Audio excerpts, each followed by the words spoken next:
word of advice to the governor of our state. Advice I will give to him is that he should know that we are all politicians, and politicians take decisions in pursuit of their political interest. Nobody is with Governor Fubara because they love Rivers State or because they love Governor Fubara. They are with Governor Fubara because they see him as a tool to achieve their own political objective, which is to bring down the FCT minister. Why do I say that? In the last elections, everybody in Rivers State did Antiparty. Your Excellency, with all due respect, I did Antiparty. I did not allow the SDP candidate to come here to campaign. And when he came to my house, I told him that I was with Tinubu. Oga, you too, you did Antiparty. You were very clear that you were with Tinubu. You did not support the PDP presidential candidate. The present governor also did Antiparty. He was with you. He did not support the presidential candidate of the PDP. The PDP leaders that are with Fubara today did Antiparty. They did not support the PDP governorship candidate, who was Governor Fubara at that time. They supported the APC candidate. The APC leaders also did Antiparty. They did not support the APC presidential candidate. They supported the PDP presidential candidate.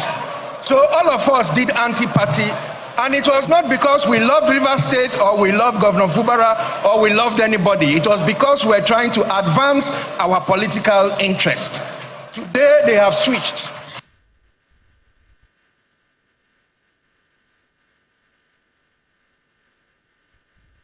That conversation that happened in Rivers State is actually opened up quite a lot of issues, and that's going to be our first conversation today.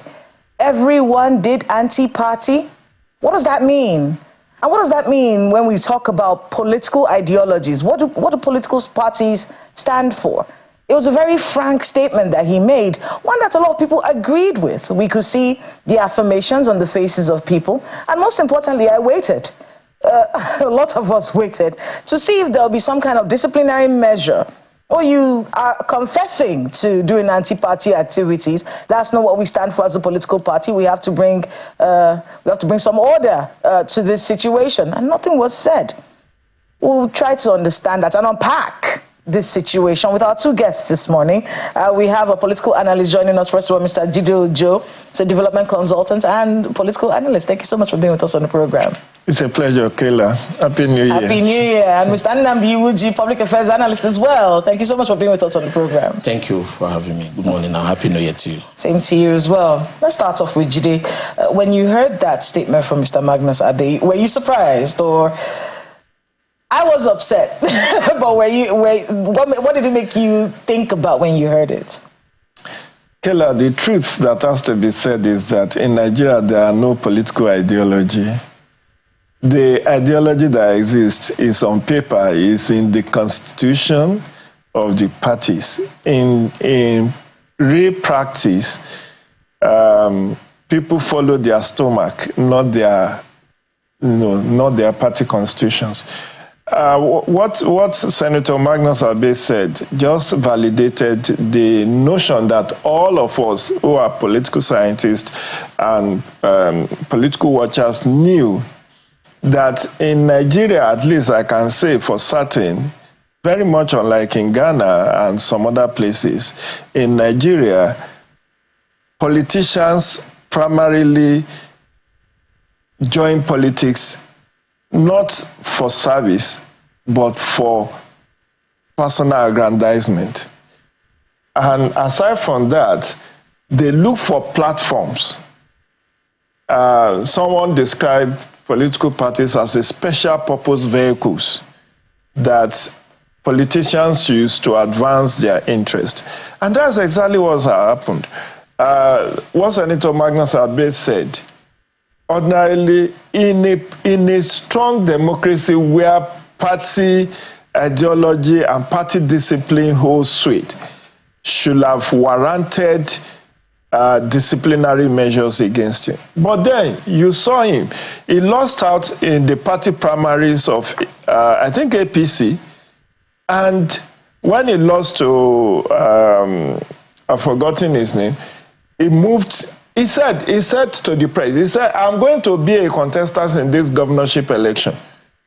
And barely a few weeks to that election, he defected to SDP and picked the ticket of SDP. Today he's back in APC. Because of what? Even Peter Obi said he will never leave APGA. After his 8 years, he left APGA for PDP, tried to support a candidate against his anointed candidate in the first election, Willie Obiano, tried to support someone against him in the second term. The guy did not win. Willie won a re-election. And in May 2022, Peter Obi left PDP for what? Labour Party. Today, no one can say that Peter Obi will be in Labour Party in 2027. So what happens is that politicians look for platforms to advance their interest. And once that platform, and that's why you see a lot of defections that is even happening in the National Assembly and State House of Assembly today, because there is no belief in any strong ideology. I was in Ghana in 2008. I observed their elections. If you see people who will say, I'm an NDC person. You see people say, I'm an NPP person. And come what may, they stand rain or shine with their party. When John Maham lost 2 consecutive elections, there are those who remained in NDC, irrespective of the fact that they lost. But today in Nigeria, you only very few states you can say has remained either PDP or AD or APC from time. Everyone looks for, and the leadership of the party, because the members are not the one funding the parties. Taylor, I say with all authority, membership dues does not come in to run the parties. The people who run the parties are bigwigs, money bags, who has deep pockets. So they determine what goes on in that party. And if their interest is not protected, they will leave. And we have seen someone like Atiku Abubakar leave PDP, go, come back, go, come back, multiple times. That you wonder whether there are even principles that are driving the the participation in politics. So that for me is a summary of all that we are seeing. And it's very difficult to call those power brokers in the party to order, because you know, if you lose them, you are losing resources. I mean, it's a very dicey one. Very, very. We're going to be joining one of our sister station in Ghana, because John Mahama's inauguration is coming up, and President Bola Tinubu is actually going to be at that inauguration. We're trying to get that ready, just so we can get what their expectations are. Because, like you said, you know, when it comes to elections, in other parts of the world, they stand for something. It's so clear. Even in other parts in Senegal, in Africa, you can tell that this person believes this is what my party stands for, and this is what we are pushing. And then when that government comes in, you know what to expect, because the person they've articulated what it is that they want. Listening to Senator Magnus Abe, and it's not just him, a lot of people have said all these things over the years. What does the fact that a political party doesn't have, well, like Mr. Gideon just said, that political parties don't really have ideologies that are driving them. They're just special purpose vehicles, which is one of the most popular phrases of 2024. What does that do to the fabric of democracy in the country? I'm going to get that response from you, Mr. Iwuji. Okay, thank you. Is looking at that video, it's quite disappointing, because in Nigeria political system, I think for us to get it right, we have to embark on serious political reform.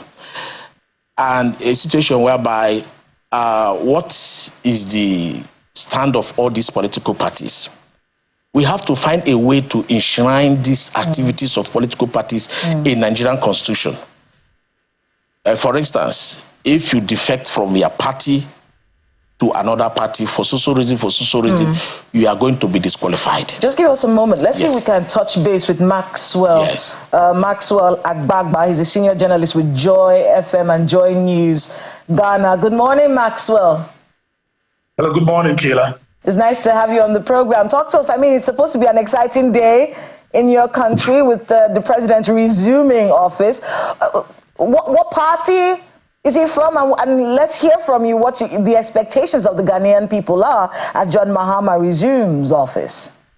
Yeah, so he contested elections on the ticket of the National Democratic Congress, which is one of the biggest of the two political parties in the country. The outgoing government is the New Patriotic Party, that is NPP.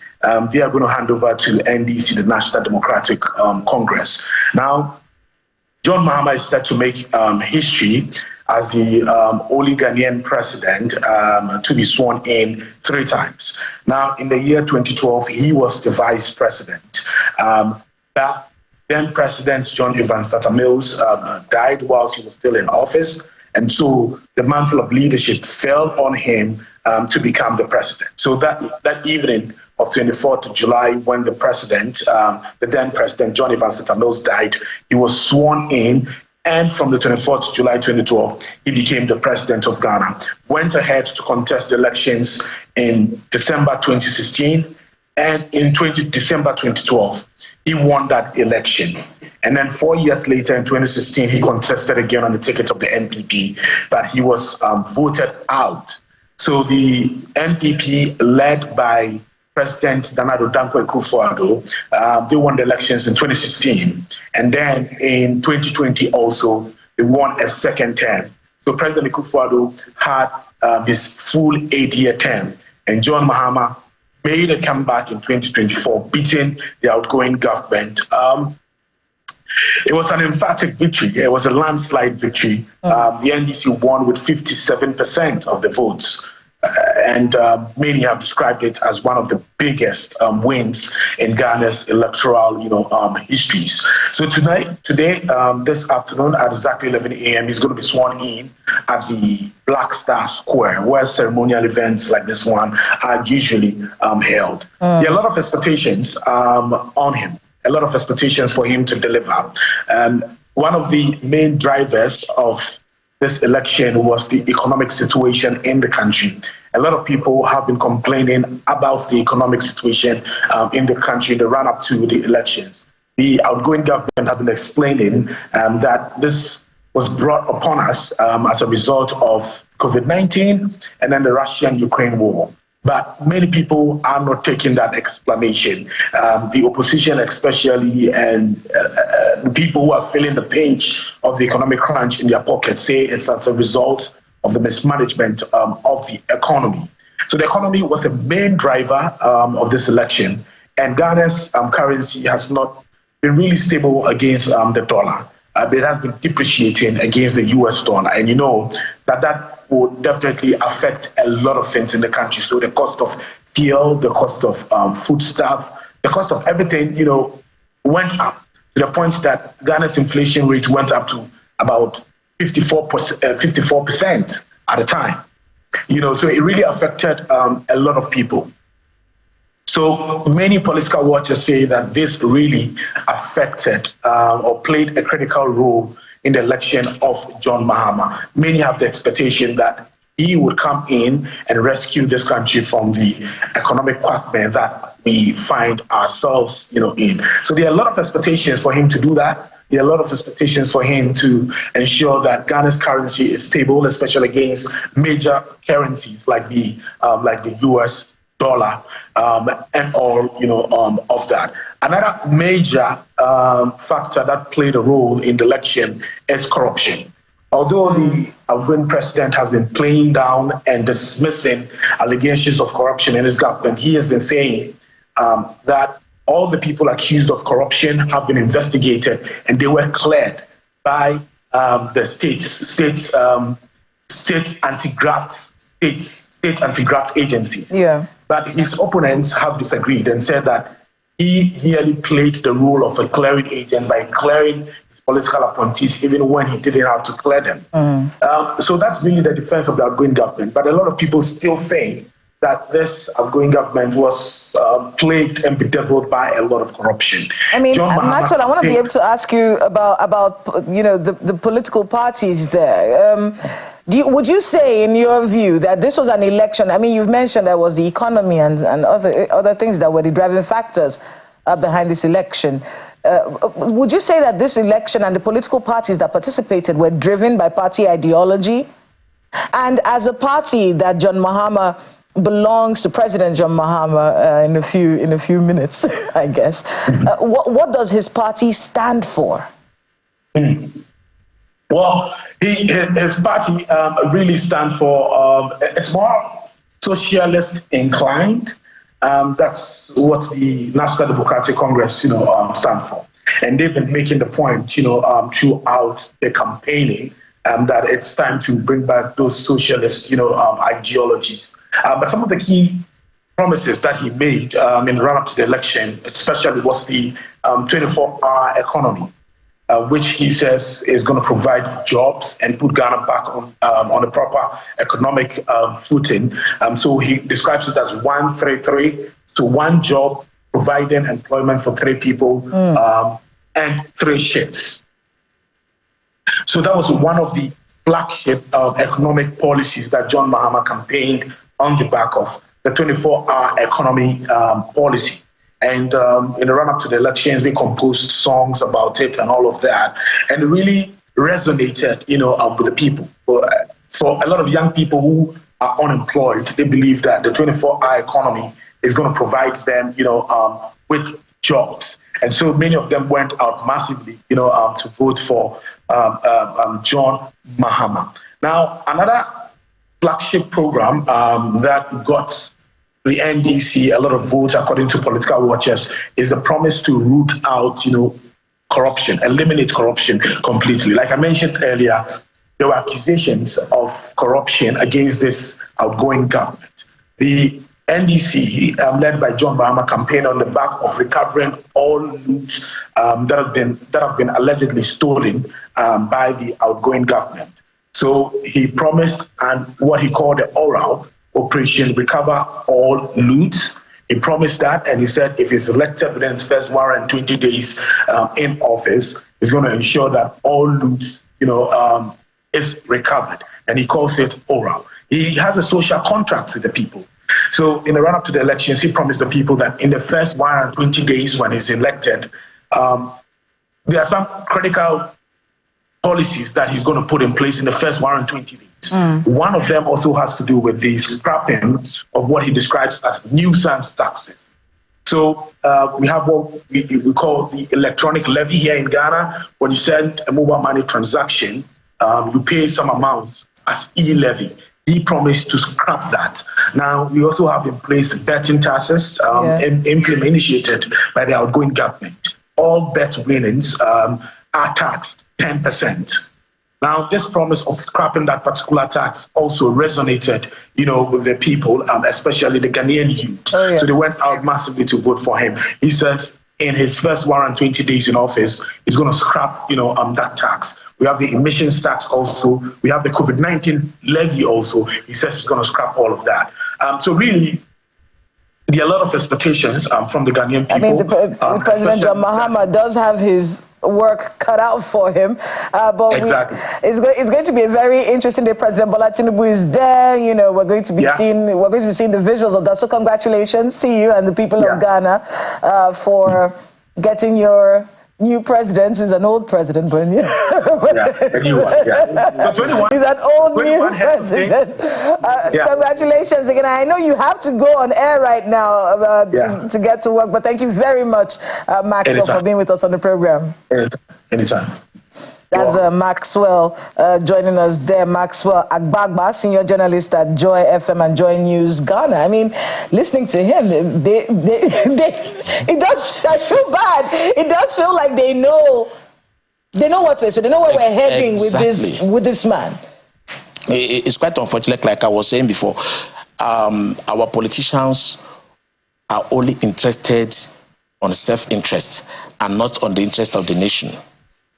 For instance, look at what happened in Edo.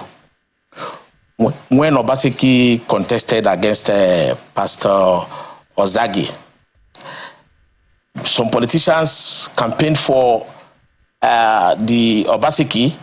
Then during the second term, it was like a switchover.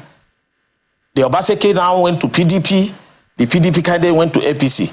So how do you relate this? It shows failure. It's quite disappointing. Okay, look at the visual about Senator Magnus Habe standing on the national television saying that I did anti-party. These kind of people are not supposed to be allowed to occupy any other position. I'm not speaking for anybody and I'm not holding brief for anybody. Take, for instance, the FCT minister. Yes, considering the political crisis in Rivers State, you have never seen him join any other party. Some people would say that being a member of the PDP yes, and working for an APC government is an anti-party activity in itself. It depends. It depends on how you see it. A president might decide to run an all-inclusive government to move the nation forward.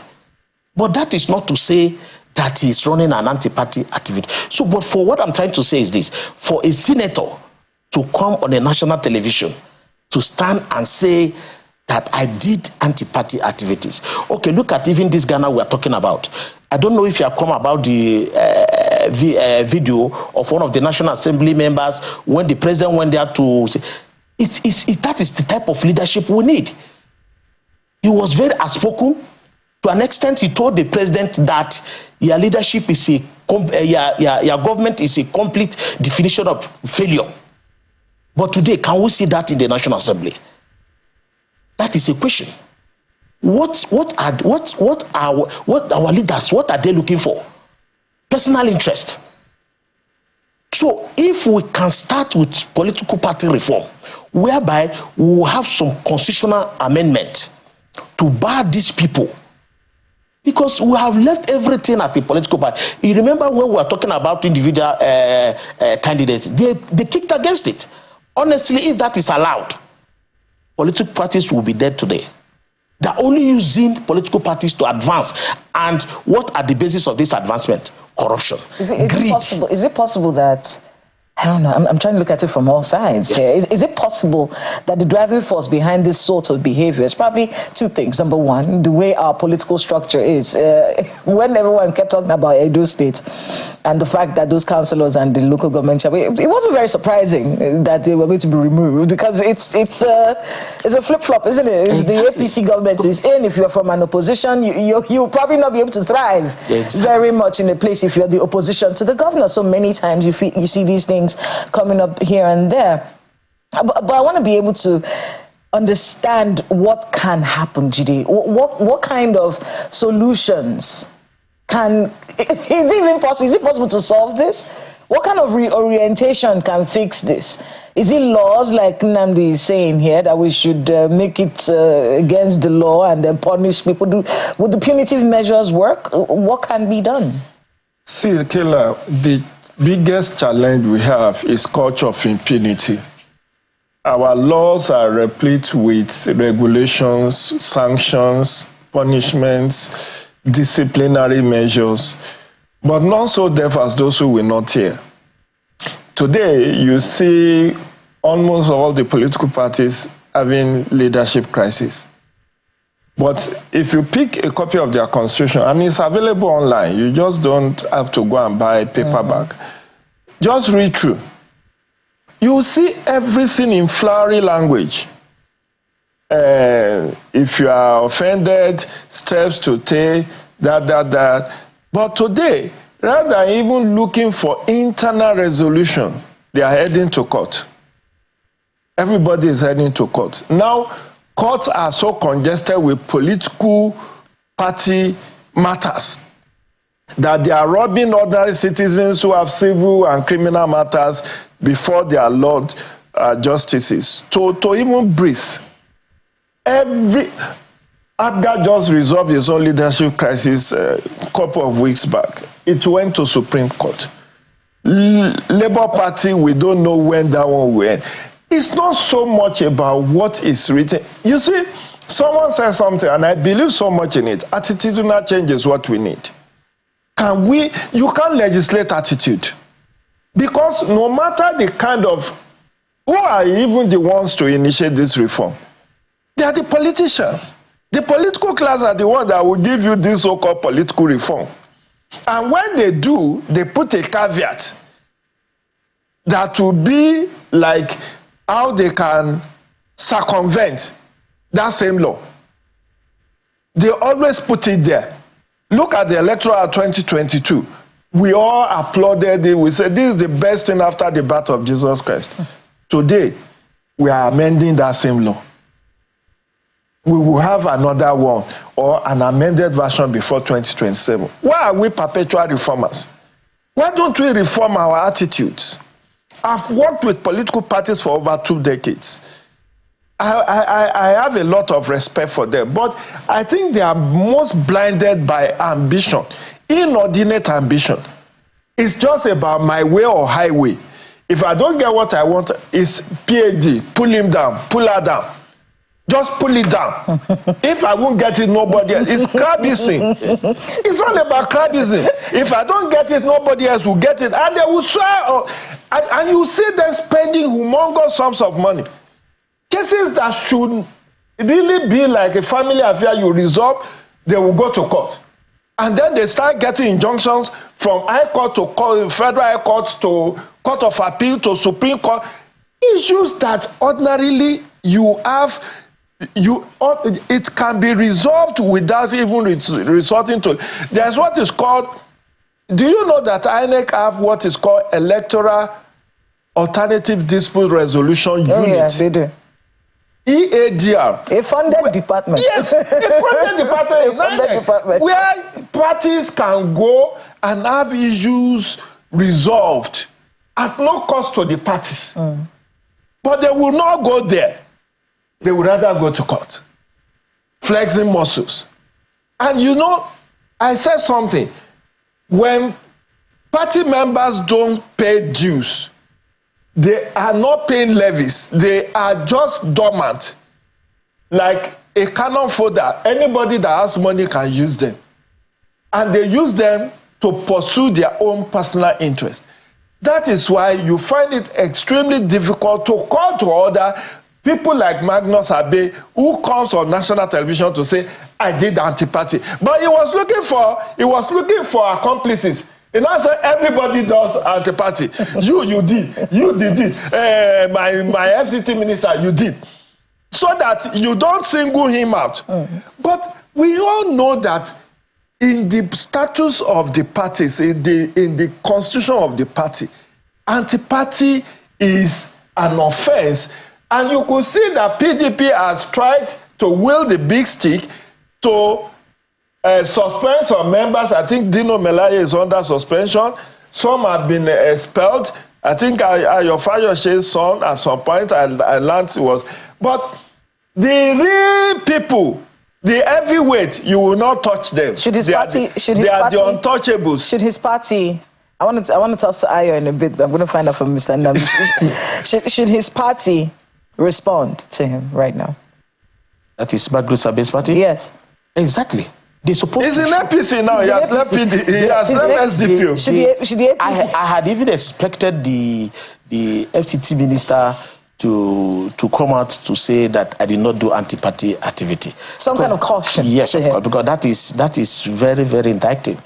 And it's very disappointing that APC is allowing such a person. And like my noble colleague have just said, he moved from APC. And there are also videos out there. What this same Senator Magnus Abe have said against the FCT minister, have said against other parties, so other people in the politics. But the issue here is that look at our colleague that we just listened to in Ghana. What are the driving force? But in Nigeria, it's personal interest and corruption. I want to toss to Ayo. He has a few questions for you. Go ahead. Thank you, Kayla. Mr. Ojo, you permit me to take you back to the point where you talked about how political parties are funded. You know, believe me, since you said it, I've heard almost nothing that you guys have been talking about, because I've been pouring into the two main laws that, you know, relate to our elections in the country. And I'm looking for where it says specifically, members of a political party shall pay X amount or shall even pay any money at all. I can't find. The closest to it is what is in the Electoral Act 2022, Section 90, that says the political party shall not accept or keep in its possession any anonymous monetary or contribution, gift, or property from any source. A political party shall keep an account and asset book into which shall be recorded A, all monetary and other forms of contributions received by the party, B, the name and address of any person or entity that contributes any money or asset which exceeds 1 million naira, and on and on and on like that. Could it be an assumption? And I've checked the Constitution as well. There isn't any such thing specific. I see a lot of don'ts as opposed to do's in terms of money. So could it be the reason why the big wigs or the big pockets are the ones that are running affairs as opposed to membership dues? Ayo, let me be very sincere with you. You need to check the constitution of each of the political parties. The Constitution of Nigeria and the Electoral Act of Nigeria only regulates elections per se. The issue with political parties are within the regulation of INEC, and INEC had what is called political finance manual and political finance handbook, which is ancillary to the party constitution. The party constitutions have a whole sections on funding of the party. And membership dues is one of the sources of funding of parties. You also have levies, you also have donations. I tell you for free, and you can fact check me on this, Ayo. Every member of a party that is elected either as a governor or as a member of legislative assembly has a fraction. It depends on which party. Maybe 15% of your salary is paid to the party to run the party. The law also allows for fundraising. But what I'm saying, and these are, I'm one of the leading experts in campaign finance in Nigeria. I've worked with INEC on this. I've worked with different political parties on this. Issues of funding of party is at the center of why we do not have discipline. You are supposed to pay membership due annually or monthly. You fail to pay. You don't even ask for audited report of your party. So a money back comes and donates 1 billion to the party. Are you telling me that that person will not have a say in how that party is run? Let me take you back to what Senator Alimadu Sheriff said when he was brought in to run PDP. They brought him because they believed he is a deep pocket, he can help run PDP. But when he was trying to assert his authority and making certain nominations and all of that, they said, no, you can't have it that way. And he said, oh, when I was using my funds to run this party, I'm a very nice man. Now you don't want me to have a say in how this party is run. So, well, I don't want to mention names. Many of the political bigwigs that are beating their chest and strutting and say nothing will happen, go and check out. They are usually the financiers of the party. And because they are the one bankrolling the affairs of the party and not the members of the party, it then becomes difficult to discipline them. Okay. We know how one individual brought 3 past chairmen of his party in this country. 3 past chairmen. One individual being responsible, telling the world that I made you who you are. I made you the chairman of this party. So what does that tell you? How did that person have that kind of influence? If not because of the financial muscle that is contributing to the running of that party. Okay, let me ask Mr. Iwoji, do you see that as an issue as well? Because, I mean, going back to what Mr. Ojo said, I have talked about this quite a number of times. I've seen the membership card and the amount contributed of members of the old UPN in the Second Republic. I saw it with my own eyes, how much they contributed per month. They had membership cards and they had how much they contributed, and it was all recorded. Do you see that as an issue or in terms of how party structures are controlled from the lowest level in the country to the highest? Yes, the issue of party financing is a major challenge. For instance, there's one of the state in the southeast, just recently, during this last December, where some political bigwigs came from the other party to join the other party. A state governor came out and said, now we are all equal. In fact, that they are free to occupy or contest for any position they want. And if you look at the records of these political bigwigs that defected, it is just based on their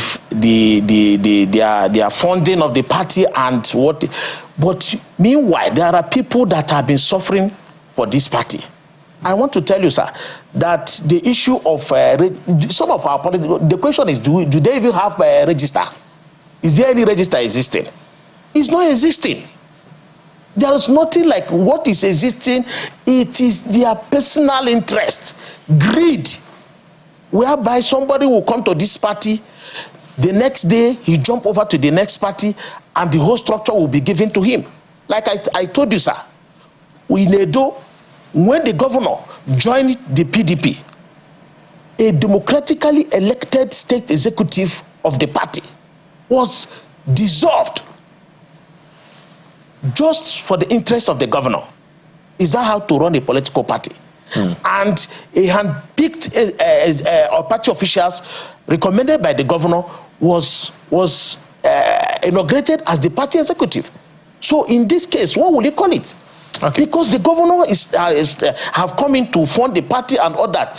As such, the rule of law is no longer taking place. Okay, let me ask you, Mr. Ojo. To answer your question, that is a very major problem. Okay, so Mr. Ojo, let me come back to you on that. Because when we were talking about anti-party activities, the anti-party conundrum, actually one of the questions that came to me, how do we even define anti-party activities? Because I'm not sure that this is just me postulating, Mr. Ojo, if these people understood what it meant, what the meaning of anti-party activities, whether they will still continue in that light or not. That's a question that I'm still asking. How significant do you see anti-party activities in the entire democratic experience that we are having? Is it a reason for us to remain the way we are? And how, this will be like a kind of cacophony of questions, Mr. Ojo, but how impactful are these two issues of party funding and party ideology on anti-party activities and the entire democratic experience we're having? Thank you, Ayo. You see, you don't need to search, you don't need to look too far. We have a malaise with our party administration. And Yorubas will say, any burumo. If you are a bad person, you know you are bad. Some people say, I'm bad. But some people are bad, but they are looking for who to tell them that you are a bad man.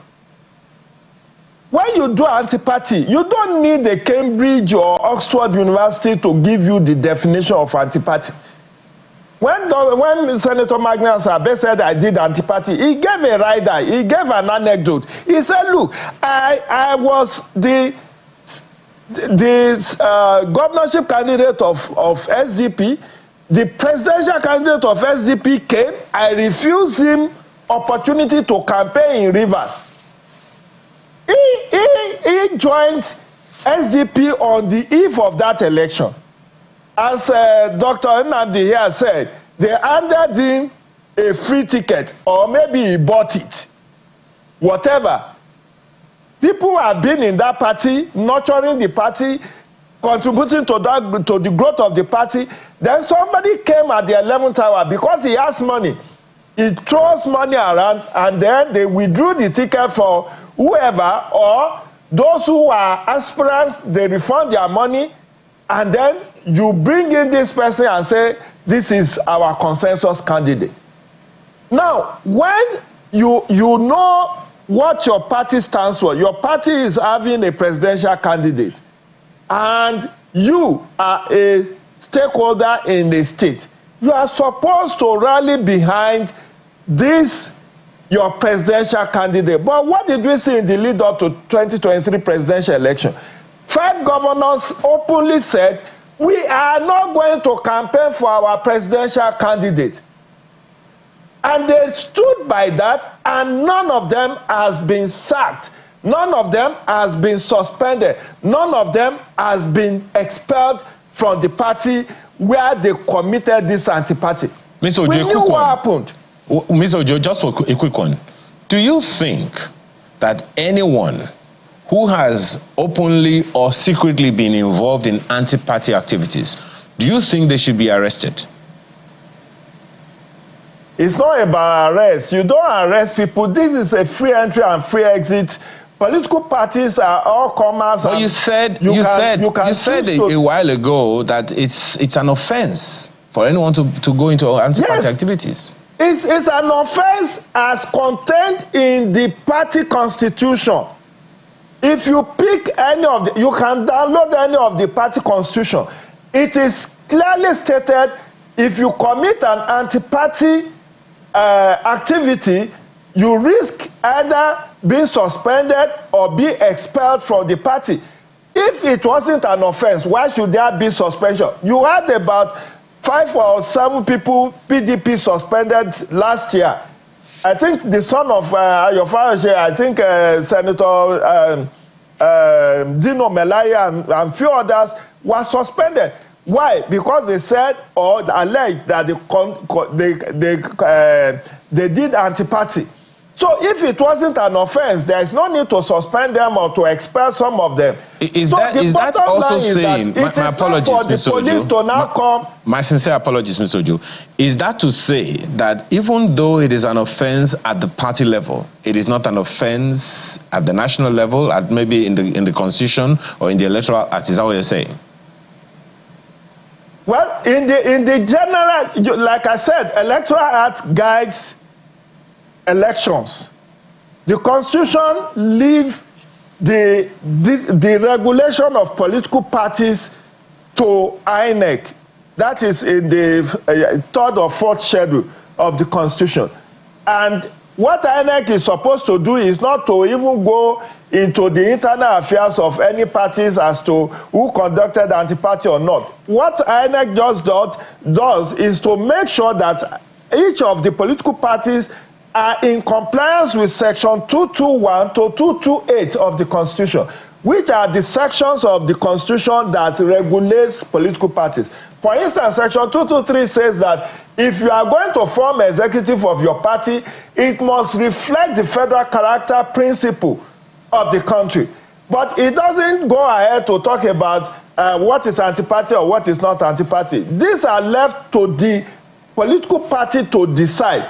But what I'm saying here and now is that those who engage in anti-party knows that they are doing anti-party. And they do it for pecuniary purposes or for other political interests. As Senator Magnus Abe said, that they all did anti-party to advance their political interest. Whether that is permissible, whether that is noble, whether that is something that is laudable, it is for you and I to determine. Because I felt that if you condone anti-party, you are strengthening culture of impunity. And you are going to ensure that the democratic consolidation of Nigeria will become near impossible. Okay, let me ask Mr. Iwuji this morning this one question. How much or significantly do you see these anti-party activities that have been with us almost to the entire Fourth Republic impact on our general democratic experience? It has impacted us negatively. It has impacted us negatively. And these anti-party activities, it is what is incubating the issue of corruption in Nigeria. Like I said earlier, we have to do political party reform or political reform, whereby, for instance, the issue of if you leave your party and declare for another party, your seat will be declared vacant. I think that they get it from the Constitution. We can still amend the Constitution. Take, for instance, from the Canadian Prime Minister, who has just resigned. So we have to strengthen our Constitution. We have to, we don't need to research about it. The issue of anti-party activity is what is breeding this issue of corruption and greed. It's quite unfortunate.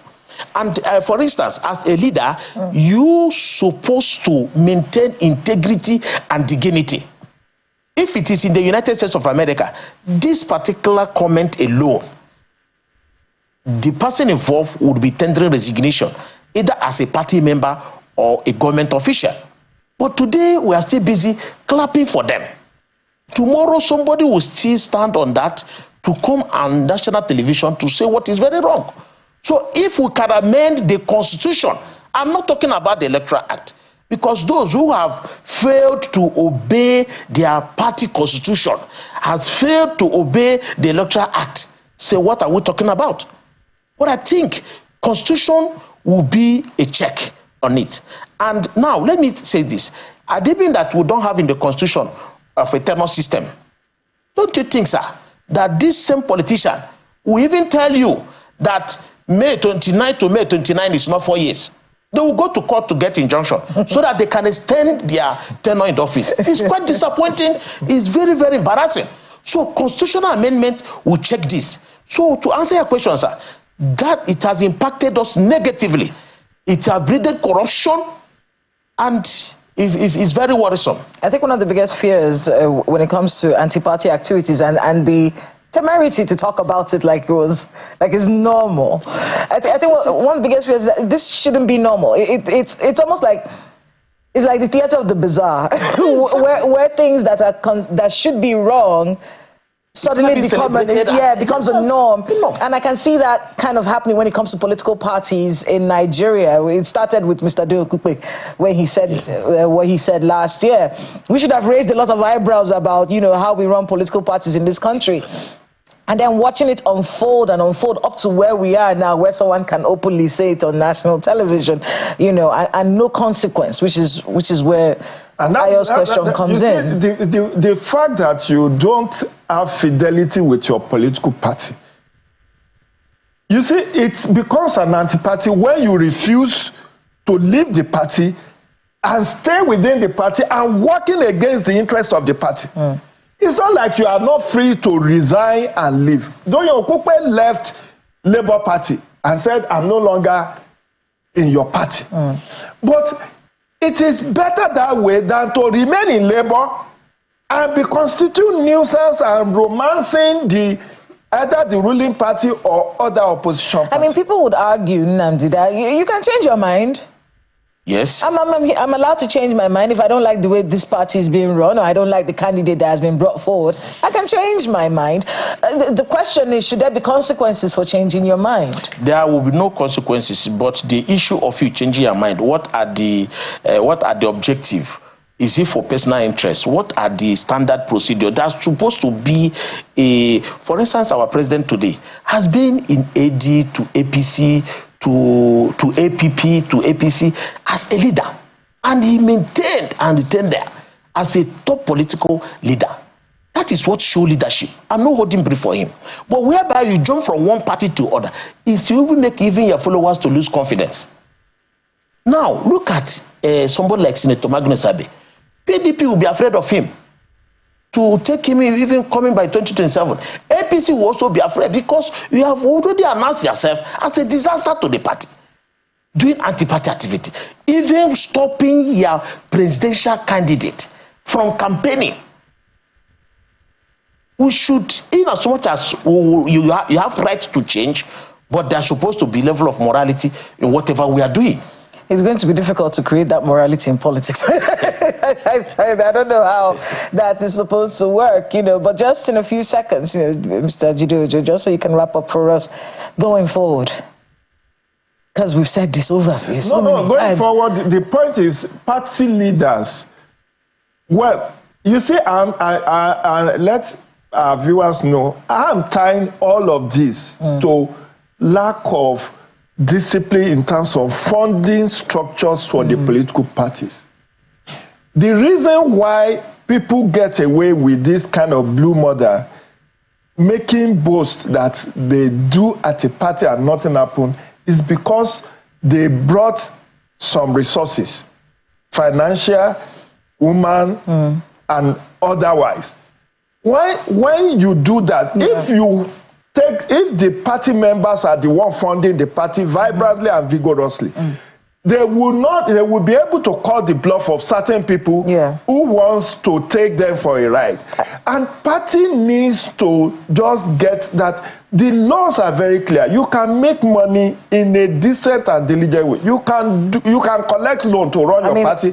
You can do fundraiser. You can do donation. You can do levies. But don't just let handful of people get hold of the party. And finance it. I mean, we are out of time. I want to thank you so much, Mr. Jideojo, for being with us on the program. And Mr. Nnamdi Iwuji, thank you so much for being with us. Jideojo, the political analyst, development consultant, and public affairs analyst, Nnamdi Iwuji.